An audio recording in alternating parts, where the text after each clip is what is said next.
into the internet superhighway. We are live on Facebook now with the Oasis Palisades Retreat Collective. Welcome to Wellness Wake Up. We are excited to Welcome. today. I'm here at Oasis Palisades Spa as an essential worker, as an acupuncturist. I can have treatments here. And so this is the beautiful treatment room behind me at Oasis. And we want to bring some wonderful tools for everyone. It's a PTSD month, and so that's post-traumatic stress disorder for short. And whenever we've been in a state of stress, we can get stuck longer than a month, and that's when it becomes post-traumatic stress disorder. And since this whole coronavirus shutdown started back on March 11th here in California, it's been a good 3 months. Now it's already June 16th. So we want to make sure that you make this transition out of being in a habit of feeling some stress from all of these circumstances changing. And so we wanted to give you some perspective on that and put you in the driver's seat of your wellness, of your health and happiness, to realize that you can, with a wonderful self-care toolbox that we are dedicated to helping you build for yourself, that you can get into the driver's seat of your health and happiness holistically. It's really not that complicated. And so you can find out, check in where you're at today and decide where you want to go, set that inner GPS, and start collecting some of these tools that we're sharing with you, because it's quite simple. Actually, it's a nervous system response. So post-traumatic stress disorder is getting into the sympathetic nervous system response of fight or flight. It changes our physiology, puts tension in our body, all of our muscles. We scrunch our forehead, shrug our shoulders up, we lean forward, we breathe shallow, keep carbon dioxide down in our lungs, makes us irritable because we're ready to fight with people or run away. Spikes our blood sugar, right? And so we'll have some extra energy if we moved, but in our circumstances today, if we've been stuck at home sitting in a chair, we didn't burn any of that extra blood sugar energy, we didn't move, and so all those stress chemicals stayed in our body, and we can have some stress weight around the abdomen, a little bit of sign there we need to relax more, for example. And so we want to help you look at the clues. Our body has to give us sensations and some visuals to tell us what's going on. And then the biggest choice that we have here for all of us is how we choose to respond, because that's what we're in control of. So the self-care toolbox is a way for you to respond in a positive way that supports your wellness long term, to get used to shifting your state out of that fight or flight stress response into parasympathetic rest, digest, repair again, our ideal state of being, where we feel free and at ease and calm. We get rid of all that tension. We're not leaning forward, breathing shallow anymore. All of our blood, body fluids, and oxygen can move through us. We're not holding our emotions. We can let things move through us and be free of them and become lighter. And so some of the tools that we want to talk to you about today is how to take responsibility, how to notice what's going on, get present to it, and start to get into the driver's seat of making a change within yourself. And so Dr. Tiari White is also an acupuncturist, like myself, a doctor of acupuncture and Chinese medicine. And so she's going to talk to us today about ways that we can take personal responsibility, notice what's happening, and show up for ourselves, and use some of these positive tools that we are going to share with you today. And so some of those tools, besides noticing and recognizing there's something going on and becoming conscious and aware and starting to open yourself up to what tools you might use to respond to yourself in a positive way to support yourself, Terry Allen is also what should I say, Terry, as far as you're an energy worker, you're an intuitive, you help people also with the mechanism of the crystal bed. I'll share some photos when Terry is talking with us today of the crystal bed experience, because we're moving energy. Energy is physiologically in the body, locked in places in a response to our thoughts and emotions. They can get trapped in there.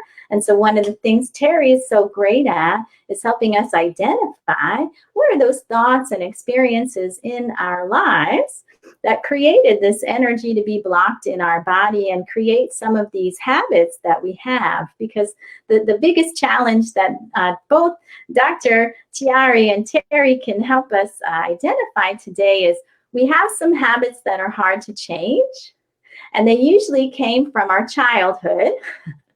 Yeah. And there's actually a wonderful Kaiser study. 900,000 people were surveyed that all had chronic diseases, whether it was pain or the top 5 diseases that kill us, like congestive heart failure, heart disease, diabetes, chronic pain. 900,000 people with chronic disease agreed in this survey, in this research study, that they all had had childhood trauma. And so unresolved childhood trauma becomes all of these habits that we have as Band-Aids to change our state. So like stress eating, right? Going to sugar or going to caffeine if we're stressed out, right? Or we're tired, right?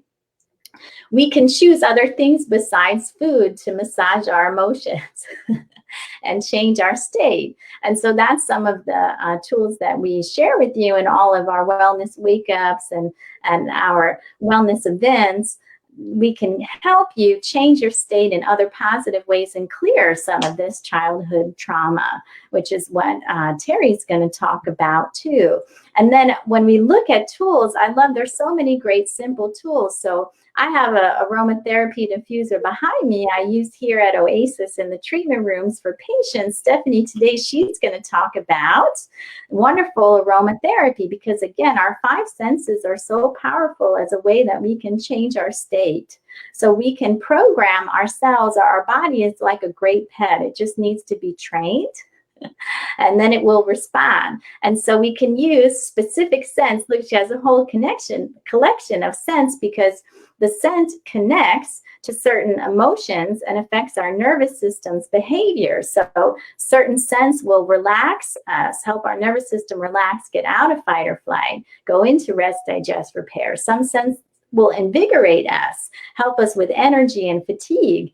And if we are having a hard time with depression that's making us feel flat and tired, a scent can invigorate us and change that. And then, of course, in order to keep our immunity up and help us stay healthy, like the ones I have in the treatment room, to kill all the germs in the air too. And then you can get into making some fun blends. So Stephanie's been a wonderful massage therapist and co-owner of Oasis Palisades for years. And so she's been using wonderful aromatherapy for many years. So she's going to share from that place of expertise too.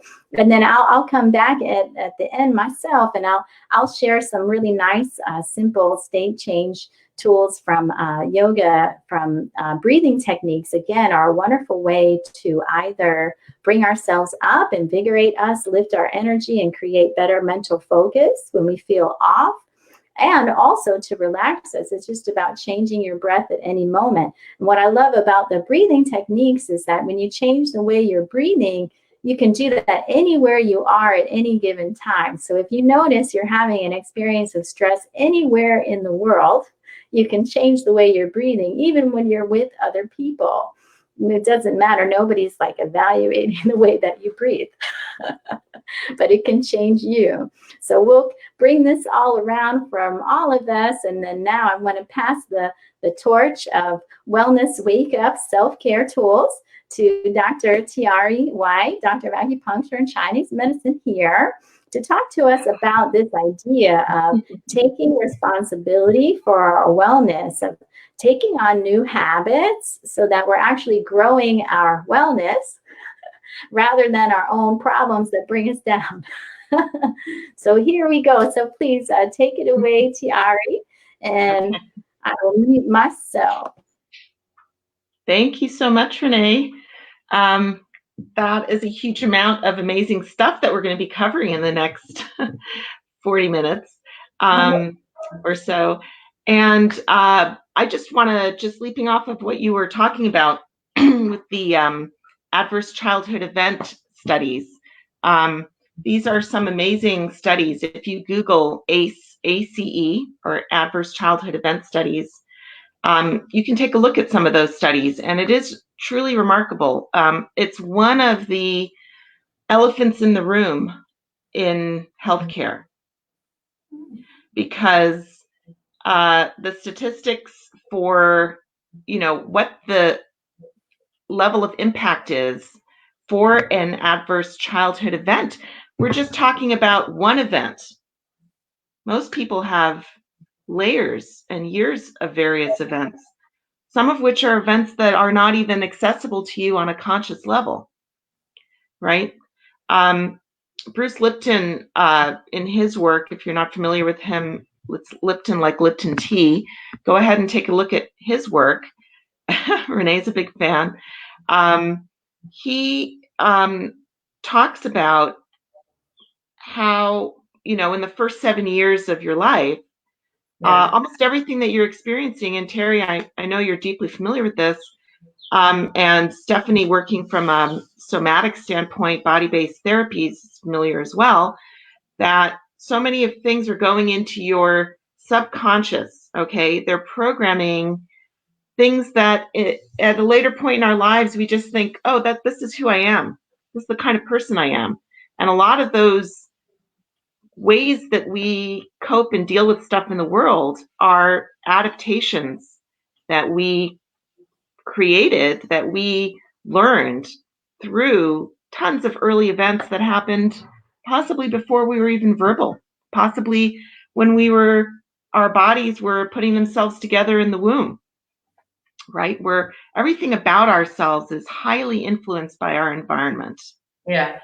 One of the things that came out of the Human Genome Project was there was this, huge push toward figuring out and mapping the human genome so that we could figure out every single gene that was programming us for every single thing, and it was this very deterministic view of who we are as human beings, that, we are like these structures that are being created by a map. And the map is, we show up with one map and it's going to build one type of building. And what they found when they got to the end of that project, which was kind of like its own space race, to this sort of brand new frontier, was that when we got there, we found that we had, only a way smaller percentage of genes, like 25,000 different genes in the human genome. We thought it was going to be 200,000 plus. And we found out that worms actually have even more genes than we do. Other fruit flies, other animals have a lot more genes than we do. And yet we're so complex and we're able to do all of this higher thinking. So essentially, we figured out that everything about us is not predetermined by our genes. And to the contrary, we have so much information that's actually coming from our environment. And that actually, those environmental, the environmental information, let's just call it, and how we interface with that, the meaning and the, way that we internalize or let it roll off our back or turn it into a major emotional foundation of our life. All of these things are the things that lay the blueprint. So in other words, our responses to what happens to us is what's creating the unique blueprint, right? And this was a huge revelation and a revolution. And it's one that hasn't been really fully, I would say the gift of that has not been fully revealed to us yet, because of the fact that we're in a medical system that's driven by pharmaceuticals, where the idea is, it's a deterministic model as well, where, you're given a diagnosis, this becomes your disease, and then you're given your medication for your disease. And tends to be a very static picture that's kind of designed to keep you identifying with whatever that illness is. And also one size fits all too, because it's one disease and one treatment with one medication. It's just not exactly. There's so many things about it that are so outdated with what we actually know in science.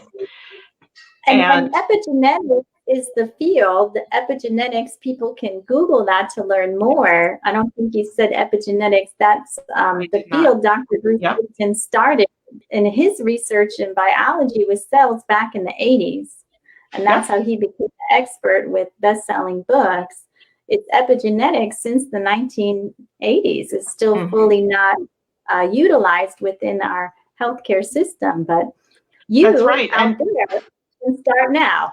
Given what we know about epigenetics, meaning that the meaning that we create from the things that happen in our lives are one of the biggest influences on our biology, right? So given that, hypnotherapy and autogenic training and these types of techniques should be one of the first things that we turn to try to affect change. And there are so many different ways to integrate that into your life. And I know Terry has extensive experience doing that. And I'm going to wrap up, but I'll just leave you with a few thoughts for ways that you can start to identify whether or not there's something going on in you on a psycho-emotional level. Sometimes a lot of people, when they first begin to meditate, or they, try to do relaxation techniques, or they take advice like, just slow your breathing down, things like that. Sometimes they find themselves coming up against like an emotion that rises up, intense anxiety, incredible anger. It's sort of free floating, and you can't really pinpoint what it's about. And sometimes that can make people feel very uncomfortable with doing that type of work, because after all, if you have some kind of adverse childhood event, something going on in you, that's a subconscious stressor. Pretty much most people just try to use something to calm themselves down, just to make themselves feel better. And a lot of those coping mechanisms are, eating, other types of behaviors that are potentially addictive and maybe get in the way of your standard of living overall. So I just want to give you one technique, one thought, and think about ways that you can apply it to your life. And that is, when that uncomfortable thing comes up, whether you're explicitly trying to do something meditative, whether you are simply find yourself sitting quietly, or maybe you're in a full-blown stress attack of some kind, ask yourself this: let me see if I can rephrase this. Instead of asking yourself something, simply send love. Try and send love to whatever that is. You don't even need to know what it is. Sometimes it'll come up spontaneously, and you'll say, "Oh, I had no idea that was affecting me so much. Why is that coming to mind?" Something like that comes up, great. Then you can actually visually send love to that thing that just came up. But even if it's nothing in particular, you can pick something to symbolize it with, and send love to that thing. Or you can simply, if you're not a visual person, you can simply focus on the feeling and send love to that. But the key thing to remember, because it's hard to remember, for a lot of us, it's hard to remember a ton of techniques, if we're not really into amassing these things. So the main thing to remember is, something coming up in your life that's toxic, you're going to send love to it. A feeling that's making you feel discombobulated, see how much love you can send to that thing, because love is a universal solvent, and it will transform whatever it hits.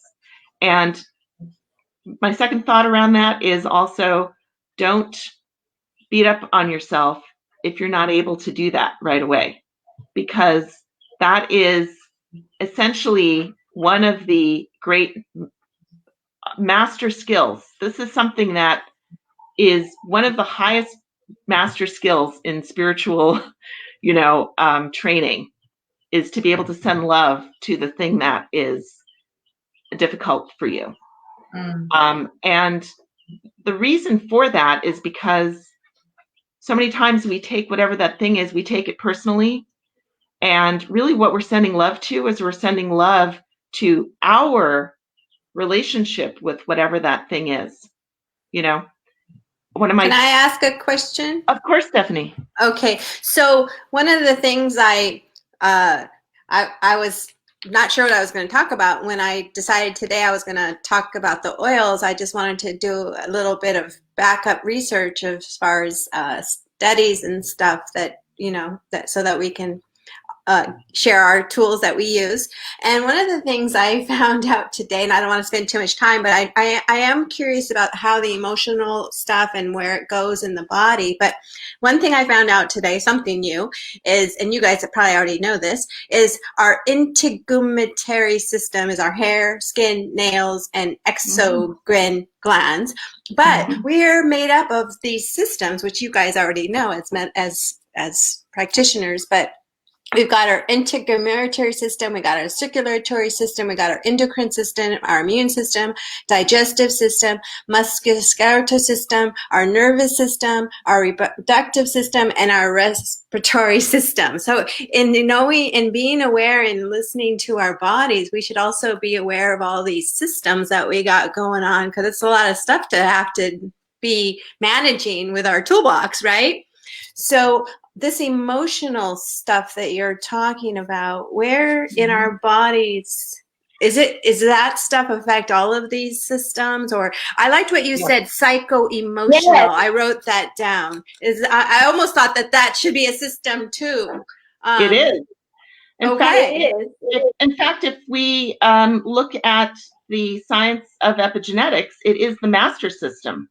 Okay, yes. So let's continue, not today, but let's continue to dive into all of these systems that we have so that we could really be aware of how to use all these tools for our toolbox and stuff. So we'll go back to maybe a 101 of body.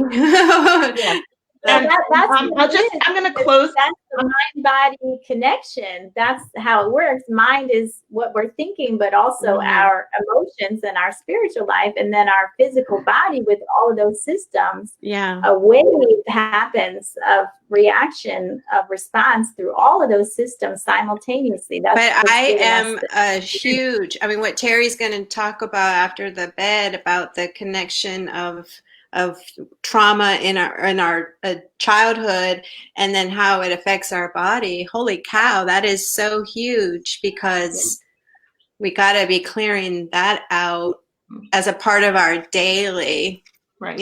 So I didn't mean to interrupt you. No, that's okay. I'm going to close with just one thought. I want this to be clear about what I was saying.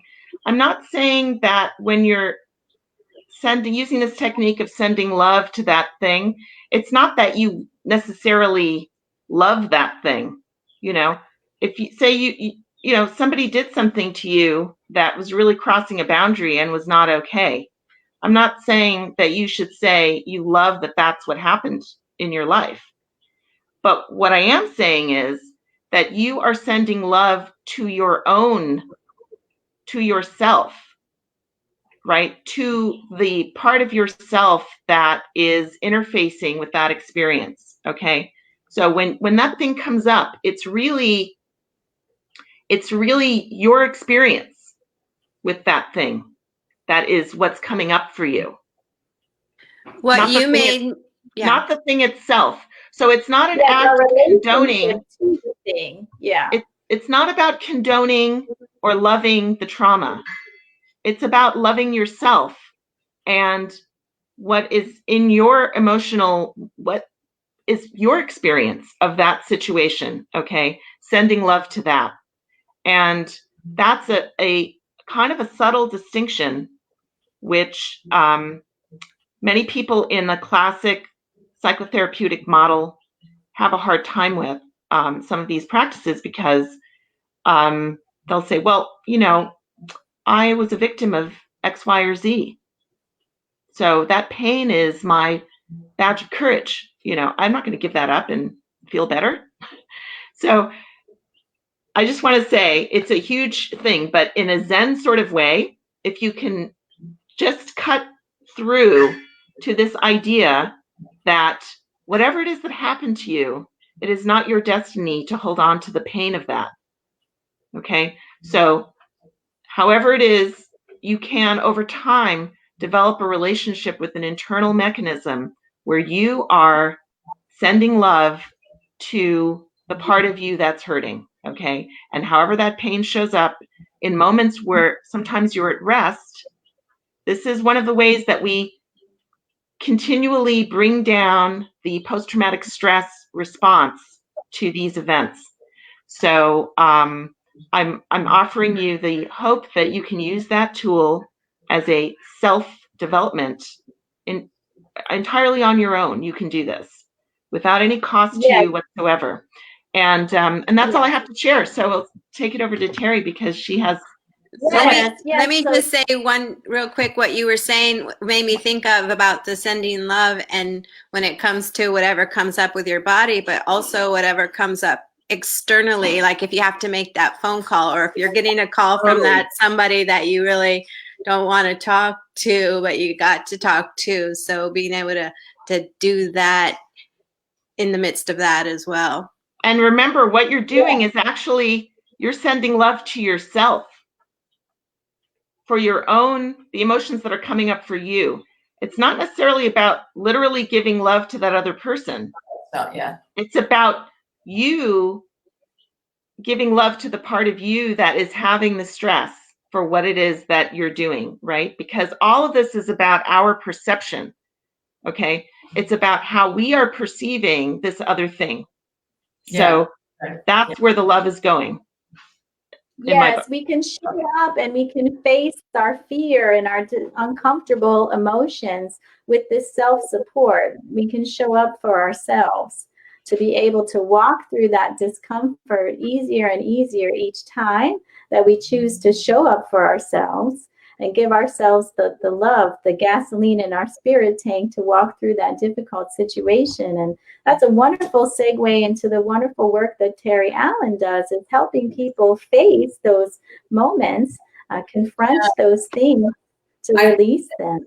I think that, Tiari was right in the fact that sending love to yourself, not to the other person automatically. It should be more yourself, because as she said, they are highlighting and you're taking on a perception that they might not even know they're doing, or it's not even that case scenario.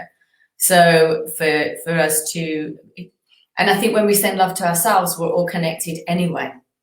So that other person feels that love. So when I do my Friday group meditations, there's a lot of self-love. There's a lot of self-healing. It's all about oneness, because we're all connected.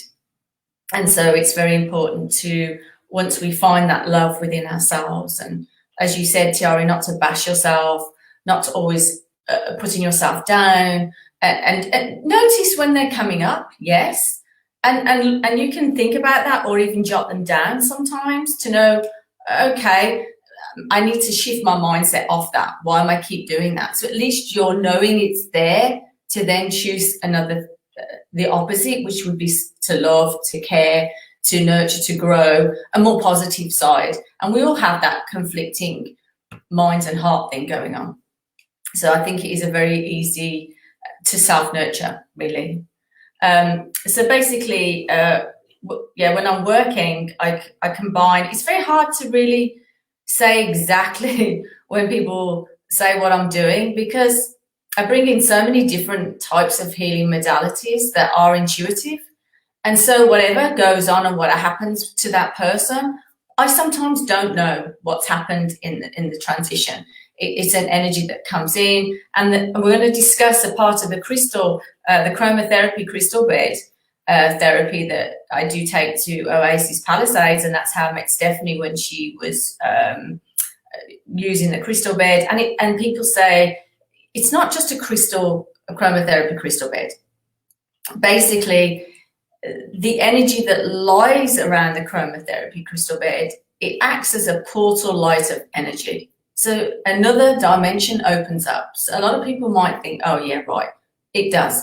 So it takes your whole spiritual body and splits your physical body in two. So a lot of people's physical body are laying flat, and then you can feel your spiritual body elevating outside. And that's because they're working on the different layers while you're having your treatment. So I think Andrea's going to pop up a picture so people can see a picture of the crystal bed, and I can just explain it a little bit. Yes, I can share that now.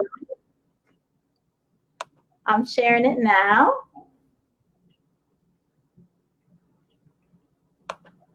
So basically, you lie down and the crystal bed goes over the top of you. And there are 7 Vogel crystals, which are specifically cut, and they come from one crystal, one large water crystal from Brazil. So one bed is one crystal. It's not taken from each different area. It's one family. And the beds are programmed specifically for the person that's carrying the bed. So no one can just go and take this bed. It's programmed specifically for each person that uses this crystal bed. So I've sat many times with these crystals in Brazil, in the healing rooms, channeling the energy through the crystals and through the energy of that I would like to help when I'm dealing with people, and especially in my field. So basically, using the bed can be for any age. It's great for children, wonderful for teenagers. It helps with balancing out all of your chakras. It cleans out the emotions that we store in our chakras, because basically we all store emotions, and a lot of it, again, as you were saying before, Stephanie, comes from childhood. So the roots can be stuck inside of each chakra. Depends which one you are in. Some people, like when I did my son, his was his throat and a part of his colon. So everyone's completely different. Okay, so they might keep a root their root chakra. It may be whatever's going on emotionally when they were very young, whatever survival mode, whatever happened to them. So basically, the bed helps you to feel you have more clarity, you feel lighter, there's more awareness, there's a sense of well-being. It's an overall for your whole body, healing the chakras, clearing them out.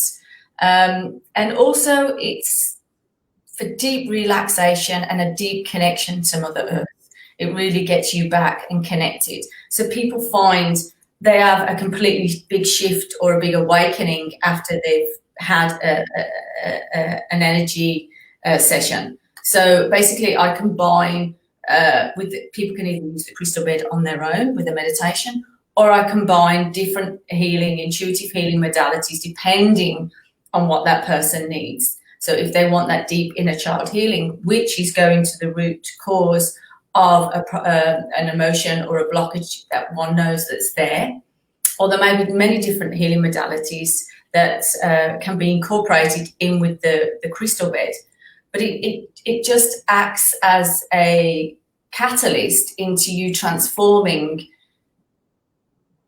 into a whole different way of looking at things. I mean, Stephanie's a great, person, because after just seeing her once, and it wasn't even for that long length of time, you didn't even book an hour. You booked, I think, 40 minutes or 30 minutes, and you had such a massive shift in that session over the emotional issues that was going on to you at that time. It gave you a whole different perspective of where to come at it and how to heal it, and how to go along with what it was also you and your guided meditation and the bed, of course. Well, let me explain that. I think, you know what? Yeah. As an energy worker, or anyone that does, whether you're doing acupuncture, whether you're doing your massages, Stephanie, anybody that's working with people, and especially as a light worker, when I'm doing the meditations, you're still offering your body for the energy of light to flow through your body, through your heart and out. So you are acting as a vessel to connect that person's heart to that person's healing. So it's not specifically us. In a way, yes. But it's allowing us to just drop ourselves away and allowing the healing through the energy of the meditation that I'm delivering. So yes, I agree with you. I think my meditations are healing, and I have noticed that over time, and I didn't realize that. and people do have a big shift just from a meditation. But it's a connection that person that you're working with drops their self-aware. I have an excellent personal experience with that, because I met you when my dog first got cancer, and we went through the journey. And then once Daisy passed, I didn't think I could get back on your bed. I couldn't sit still.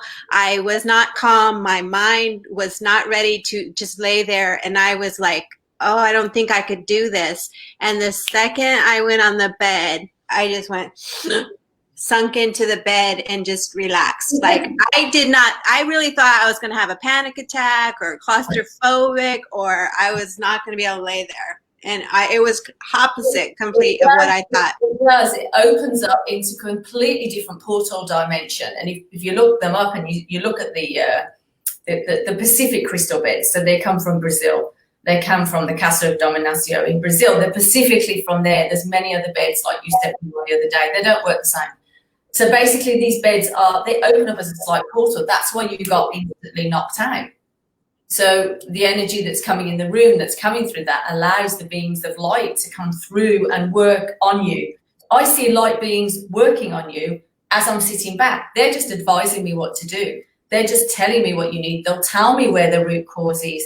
So basically, I'm acting as a telephone line. Can I have you, since you're doing such a great job explaining this, and can you take away the woo? Because we're a box of toolboxes, and then everybody comes with their own belief systems and stuff. And we want to offer people things that are scientific and factual. Can you take away the woo in 2 minutes of what's going on there? Because I tend to live in the woo, so it's a bit difficult. So, but basically, Okay, I like that. See, I like that. I can help with that too. We can let Terry finish, and then you can explain. Crystals, they help children, teenagers, adults with anger, emotional issues, obstacles, hyperactivity. It can help on so many different levels, because also I'm counseling them throughout the session. So it's allowing them to drop away and relax.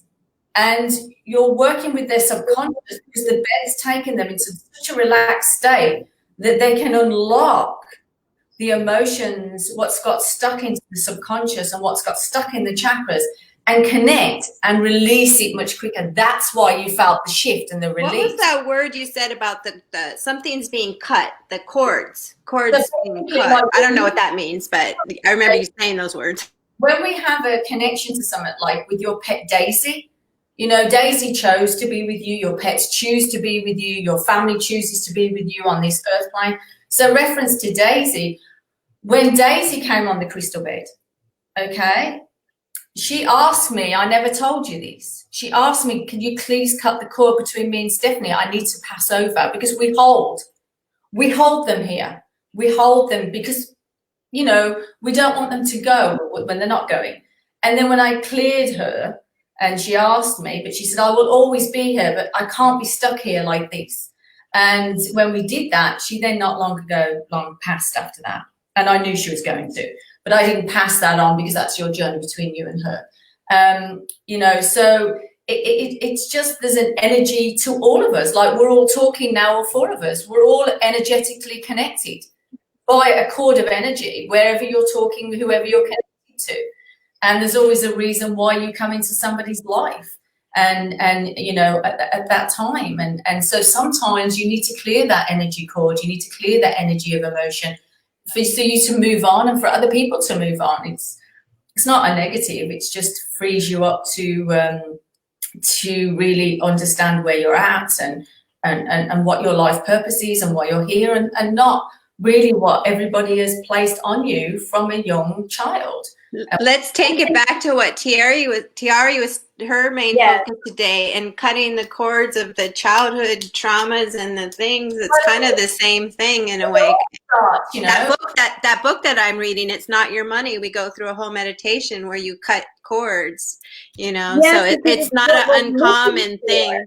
It's everybody, if you listen to everybody's got a story from when they're young. There isn't one that hasn't. And so it's just basically unlocking that and cleansing it. And also that you have a think, oh, okay, now I know why I'm doing that. I know why this is happening. I know, you have a lot more clarity, and it's great if people can bring their children for a session, because what a great gift. I did my son since he was 2. Well, I that's started when I was amazing. in my 30s. So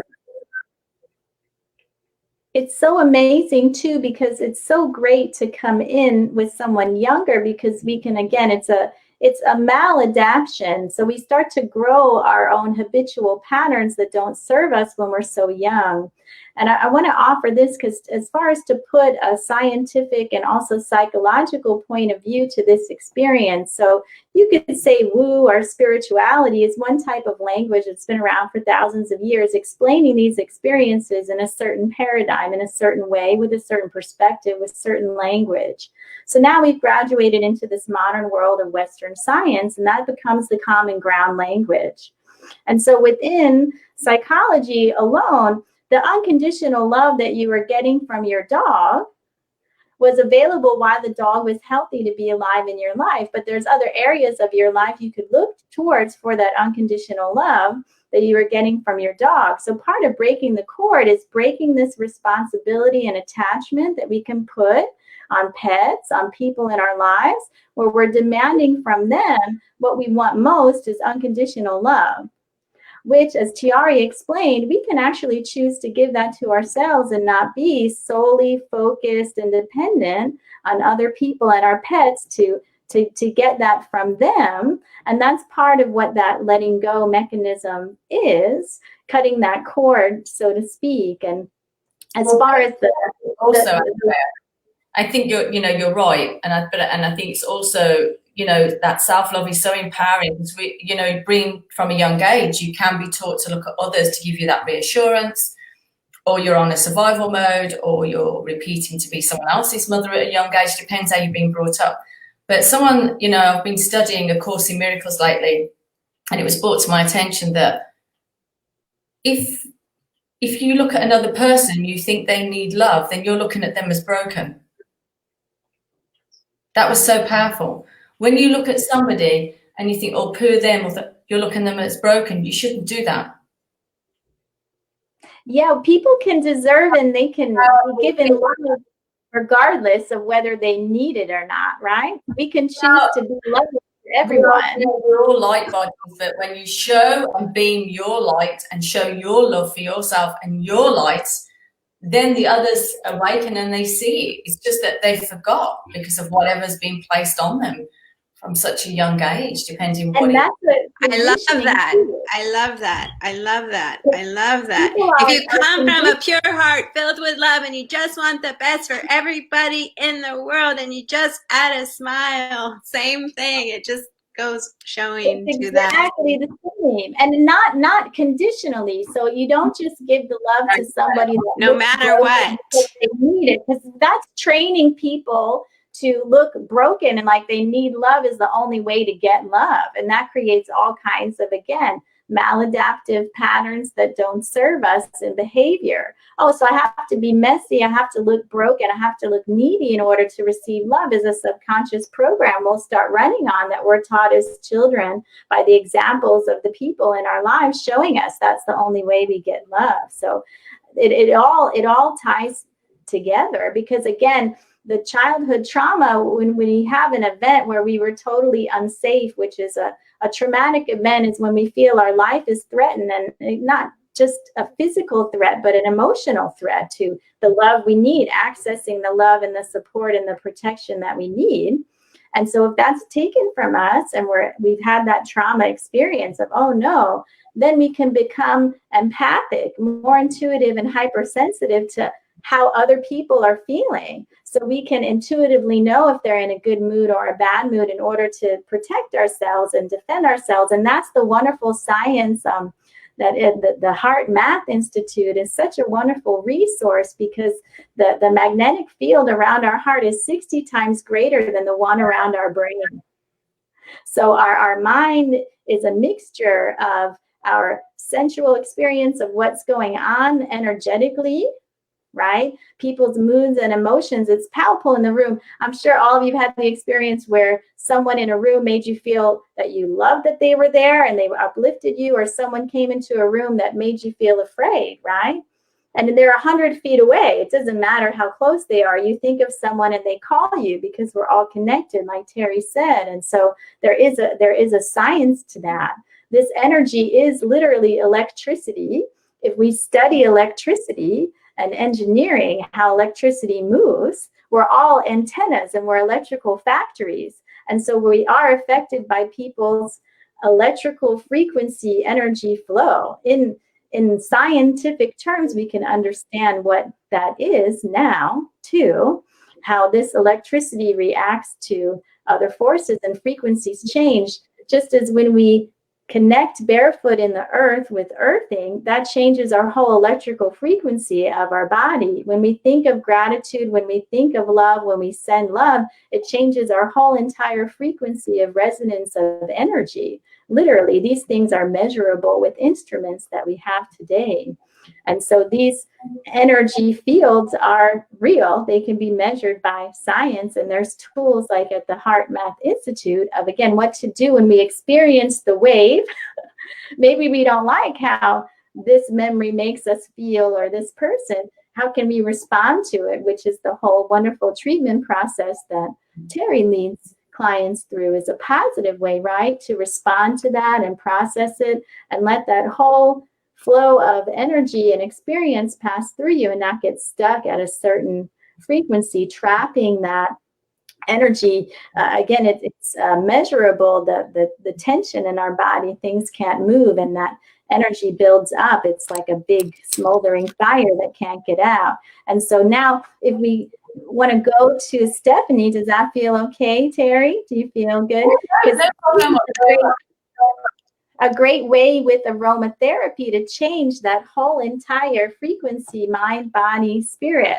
And let's say that Terry, usually we end with the guided meditation by Terry, but maybe we don't have time today. But on Fridays at 9 a.m., we will put in the link, we will put a meditation she does worldwide every week, and different ways on her YouTube channel where you can go and do one of her guided meditations because they're truly awesome and healing.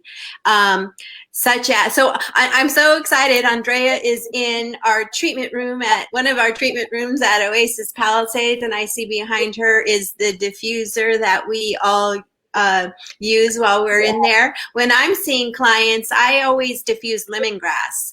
I'm not exactly sure why. I just like it, and I know that it's good for the immune system, so I feel like it's protecting both myself and the clients.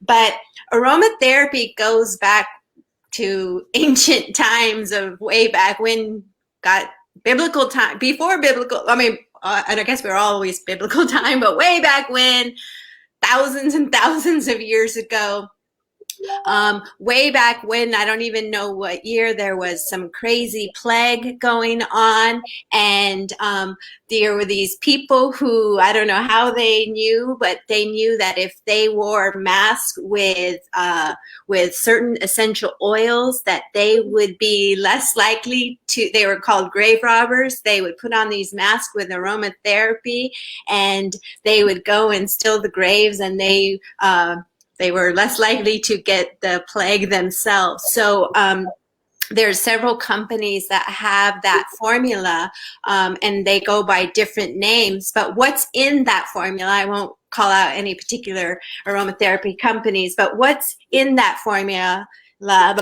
is orange, clove, cinnamon leaf, cinnamon bark, eucalyptus, and rosemary. So we already know that those are like the most powerful aromatherapy oils that there are, along with another oil called oregano oil.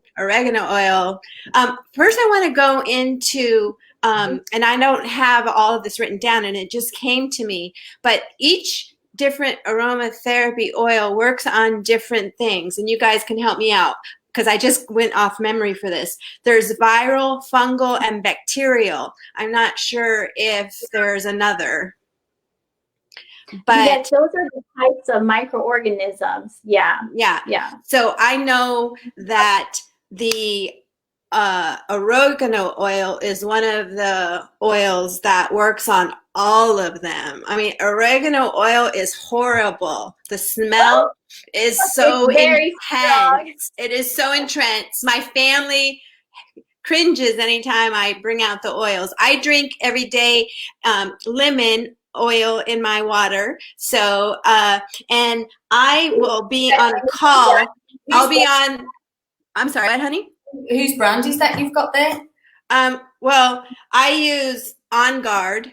I mean, I'm sorry, I use doTERRA personally. Yeah, but this company is called Epigenetics, I think. Oh, And then there's, huh? I know, right? Yeah. And then I know there's the Young Living. But one thing you want to make sure is that the oils that you use are medicinal oils and not just fragrant oils. And that's a whole other conversation, because a lot of times we could go to the pharmacy and pick up a lavender, for example, and it's not really an organic essential oil, one that you can make lavender cupcakes with, because people cook with essential oils. I've been using aromatherapy, in my massage practice forever. And honestly, I spend a lot of money using essential oils, and I do it mostly for myself. I do it for the clients, but mostly I do it selfishly. I just love aromatherapy. I love smelling it. So yeah, the aromatherapy is used for cooking, household cleaning, personal hygiene, sleep, boosting immunity, emotional health, weight management. And then it's good for support good oral hygiene, reduce appearance of skin and infections, frankincense and myrrh, like frankincense and myrrh, right? Are used for dark spots on the face and are excellent. Promote healthy digestion, clean and purify the air, as we know, promote uplifting atmosphere, just promote wellness. Peppermint and orange combined, you put it or smell on your hand, and you could smell it, and it's good for panic attacks and depression and anxiety. Maintain a healthy respiratory system and clear breathing. I know that I have at my office Breathe. There's an aromatherapy. I'm not sure what's in it. Probably eucalyptus or God knows what. I have eucalyptus oil that this man manufactures personally that is amazing. And the smell, it just clears up your nose. You could take a bath with it. You can diffuse it. You can breathe it in. It's amazing. I like the olfactory. It's called the olfactory, right? The system or something. Just breathing in, which I breathe in my oils more than I actually do anything else, and they last forever if you do it that way. But there's something. I just want to say one thing that you just reminded me of. Yes, please. When you were talking about all these different systems before, and another system that we have is something called the limbic system. Oh, that's good. Write that down. Aromatherapy in particular affects the limbic system, and the limbic system is super connected to unconscious emotions, feelings, experiences. Mm-hmm. So one of our earliest forms of sensory perception is smell. And that's because the baby, with the smell of the mother's milk, they can guide themselves, and they know where that is. So smell is probably one of our biggest allies in getting to into changing our state, right? And not just because of the polyphenols and all the different chemical compounds that are in there, but because of the emotional smell connection that goes deep into our limbic system. And so I just wanted to mention that, because that's thank you. I want to make sure I write down the limbic system. Yeah. Yes, it's one of the most Sick. powerful ways to reprogram our subconscious to break old patterns. There's a wonderful book by Deepak Chopra called Quantum Healing that was written years ago that was also about this concept of epigenetics and using things like aromatherapy in order to shift ourselves out of these thought, emotional, neural net patterns. Because again, this is all in Western science documented. It's a neural net pattern of thought patterns that are habitual that create a cascade effect from emotional reaction to physiological reaction through all of those systems. And then that can be a negative result that promotes disease. And so when we use this scent, it interrupts that old pattern and creates a positive response instead. And then that old neural net habit will die. Oh, I want to mention this too. You know, that you could, I think frankincense is one of the only oils that breaks the blood-brain barrier, if that makes sense. Like I guess if you put it in your mouth, it goes up to your brain, the frankincense oil and pineal gland. Yeah. Yes. The pineal gland between the eyebrows is also understood to be the seat of our consciousness. So again, to take ourselves back out of fight or flight, which is the emotionally reactive physiological response that is not conscious, not aware of itself. It's so hardwired automatic, creating this emotion and physical state that is not objective, not conscious. So yes, the scent can help bring us back out of being trapped in that amygdala-based, vagus nerve-based PTSD fight or flight response that doesn't have thought in it at all. It's all emotionally reactive and big traffic jam in our physical body. So we want to break free of that. And it's so wonderful, something so simple as the frankincense. And then, yes, we want to look for the pharmaceutical grade, the non-toxic grade of the oils. So that you can put them in water and put them in your mouth. And But look, I just say one other short thing about that too, is that although I'm, personally very invested in knowing about the science behind all these different compounds and plants, but it's actually the power of association is one of the strongest things to smell, regardless of what it is actually. So say, it's a great way to anchor a habit. So if you are meditating and, say you go to meditate every day and you're sitting in your garden and it's near a compost heap, right? And you're meditating, it's the smell of damp leaves. But somehow now you associate that with meditation and getting into this calm state.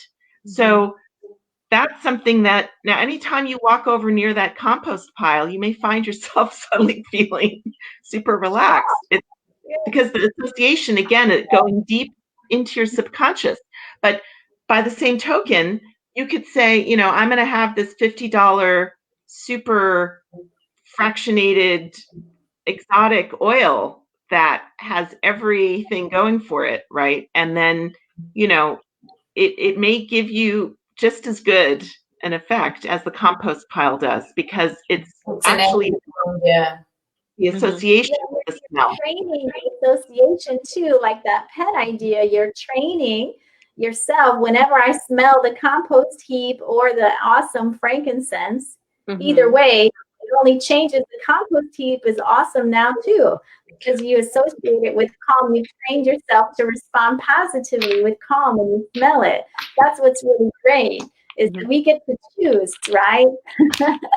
And we can use this. There's another oil that I don't know.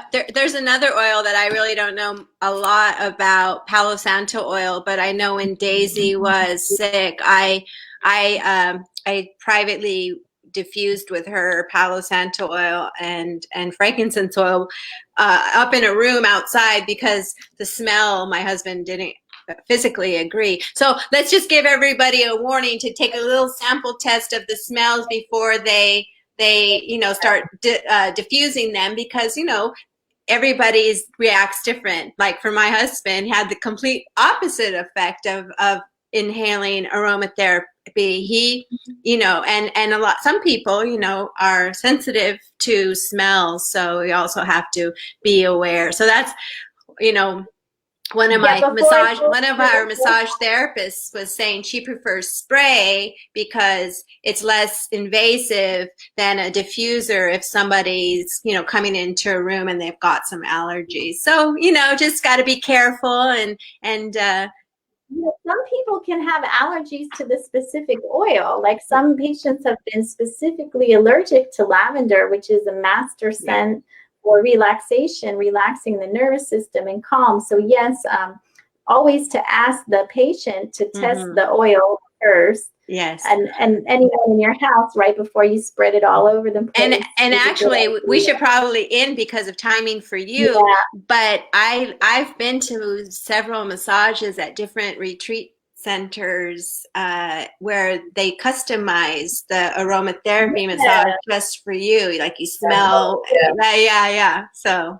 Yes, we can add that on as a modality, as a choice, and it definitely enhances the treatments for sure. I really have loved that kind of experience too. Yeah. And then I want to thank everyone for joining us and exploring these tools and this whole fundamental idea of taking responsibility for our wellness and looking at some new tools and some new habits. So when we are faced with stress, we can respond differently and we can see how that feels and works for us. So we can send love to ourselves to support ourselves when we face fear and something painful. We can open ourselves up to considering what kinds of maybe new treatments we might try as far as a crystal bed. I hope that picture showed up earlier. I was using this. It did. Yeah, you saw it? Okay, we'll post it onto the end when you share everything anyway. Yeah. I'll attach the picture too, because again, what's so wonderful, we have so many thousands of years of wisdom, and then we have new technology that's been made, like the crystal bed, that's actually utilizing ancient wisdom and other modalities in a modern form. The two worlds can blend, ancient wisdom and modern medicine, into this wonderful world we get to live in today, where we all have choices as to which tools, which treatments, which modalities that we will invite into our lives. And then we can always measure what is the result for us. I always like to say that old cliche, the proof is in the pudding. When you have an undeniable experience of a treatment, of using aromatherapy or sending love to yourself or having a crystal bed treatment, for example, when we have an undeniable experience, then we found a tool that really works for us. I can share in just a 1 minute here at the very end. One of my favorite ones is the breathing technique, because when we change our breathing, it's like the master switch to the limbic system, like the aromatherapy is. Our breathing changes our nervous system, and our nervous system changes our physiological body state. And so if we simply, whenever we feel stress, we can respond by changing our breathing, putting our hand on our abdomen, feeling the breath actually go into our abdomen. It's very simple and very confronting, because when we feel stressed, just notice we will lean forward, we will breathe shallow in our chest, and it does trap the carbon dioxide in our lungs that makes us irritable. So just to notice, okay, opening the chest and feeling the air go into the abdomen will start to cut that stress response, that anxiety, that tension in our body down. And then to breathe in to the count of 4 and exhale twice as long to the count of 8 will slow down our racing heartbeat and start to calm us down. And counting again, because in fight or flight, we get stuck in the emotionally reactive back of our brain, the amygdala. We're not up here, we're not in awareness. We're having a big, overwhelming, emotionally reactive and physical response to whatever the stressor is. Someone we have to call on the phone, that was such a great example, Stephanie, or a memory that comes up all of a sudden out of nowhere you haven't thought about for years that makes you not feel good. We can choose to respond in a simple, positive way by just noticing, how am I breathing? Hand on the abdomen below the belly button. Roll the shoulders back. Breathe into that hand in the abdomen. Inhale to the count of 4. Make yourself on purpose count to bring yourself back to your conscious brain, and exhale twice as long. We'll slow down the racing heartbeat that way, and we'll get out of being stuck in that big emotional reaction and really constricted physical state. That actually, when we're constricted in fight or flight, we are holding that negative emotion in our body. We're not letting it pass through us. And it came up because it's time to move through us and get rid of it. It can pass if we let it pass, if we don't hold on to it. So keep that in mind too. In just as little as 2 minutes, like if I went through crazy LA traffic starting to come back and it was so quiet here, so I'm getting used to confronting and experiencing traffic again. So I'm doing this in my car. I'm like, oh, wow, okay, they're back on the 405 or wherever I am. So I can confront it, right? I can face the fear, the overwhelm, the emotion by just changing the way I'm breathing while I'm driving in the car to bring myself back from that, super stressed. So when I show up at Oasis to do treatments, like I'm getting ready to work with another patient now, I can let all that stuff go before I get out of my car. So just a couple minutes of breathing. I'm sending love to myself to support myself, right? Getting connected. I use aromatherapy in my car too. I love it. I love the frankincense. That's my favorite. And I do the facial rejuvenation acupuncture here at Oasis. Frankincense and myrrh are Chinese medicine herbs that regenerate tissue we've used for years. It really is amazing for skin. And then it could really take us to a nice place. So I hope everyone has enjoyed thinking about these tools, how you can show up for yourselves, get in the driver's seat of your wellness, and invite some new habits in that can be simple, easy, but so big in their effect on us to get out of this stress response and enjoy our days now. So we never talked about how the aromatherapy, I'm sure it can raise your vibration. And just as an end note, I know we are all working on ourselves to constantly live from that higher vibration and send out the love. So, and that's the idea too of coming back to our consciousness, the seat of consciousness, our pineal gland, coming back to our highest self that is aware, that is not just caught in these moments and overwhelmed. Is really what it's about, isn't it? We can do that, and we can train ourselves up to make it easier for us to do that faster as we face real human life where we're thrown off. We can come back to ourselves.